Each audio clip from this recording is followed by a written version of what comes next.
இந்த குடும்பத்தோட ஒட்டுமொத்த சுமையுமே இந்த பையன் +2 முடிச்சுட்டு திருப்பூர்ல போய் வேலை பார்த்து இந்த குடும்பத்தை பாதுகாத்துக்கிட்டு இருந்தாப்புல. ஆனால் இப்போ இடையில ஒரு 15 டேஸ்க்கு முன்னாடி இந்த பையனுக்கு இப்படி ஒரு சூழ்நிலை ஏற்பட்டிருக்கு. கிட்னியில் பிரச்சனை வந்திருக்கு.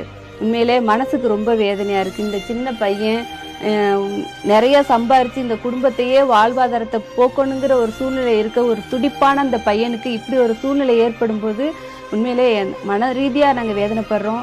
இவங்க இருக்க ஊர் பார்த்தீங்கன்னா புதுக்கோட்டை மாவட்டம் அறந்தாங்கி பக்கத்தில் தேவர் வயல் அப்படிங்கிற ஒரு கிராமம். இந்த பையனுக்கு கிட்னியை கொடுக்கறதுக்கு அவங்க அப்பாவே தயாராக இருக்காங்க. என் பையன் நீடூடி வாழணும், அவனுக்கு என்ன வேணாலும் நான் செய்கிறேன்னு சொல்லி அவரோட கிட்னியை கொடுக்கறதுக்கு தயாராக இருக்கா. அதுக்கான டெஸ்ட் எல்லாமே பார்த்தாச்சு. ஆனால் இந்த குடும்பத்துக்கு இவனோட டோட்டலாக அவனோட ட்ரீட்மெண்ட்டுக்கு கிட்டத்தட்ட ஒரு 3.5 லட்சம் பணம் செலவாகுதுன்னு சொல்கிறாங்க.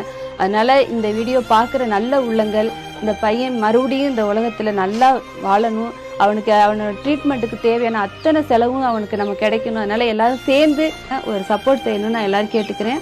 அது மட்டும் இல்லைங்க, அவனோட கான்டாக்ட் நம்பரை இதில் நாங்கள் கொடுத்துருக்கோம். நீங்கள் தொடர்பு கொண்டு அவங்களுக்கு நேரடியாக என்ன உதவி தேவையோ அதை நீங்கள் செய்யுமாறு எங்கள் ஹாப்பி வில்லேஜ் குக்கிங் சார்பாக தாழ்மையுடன் கேட்டுக்கிறேங்க.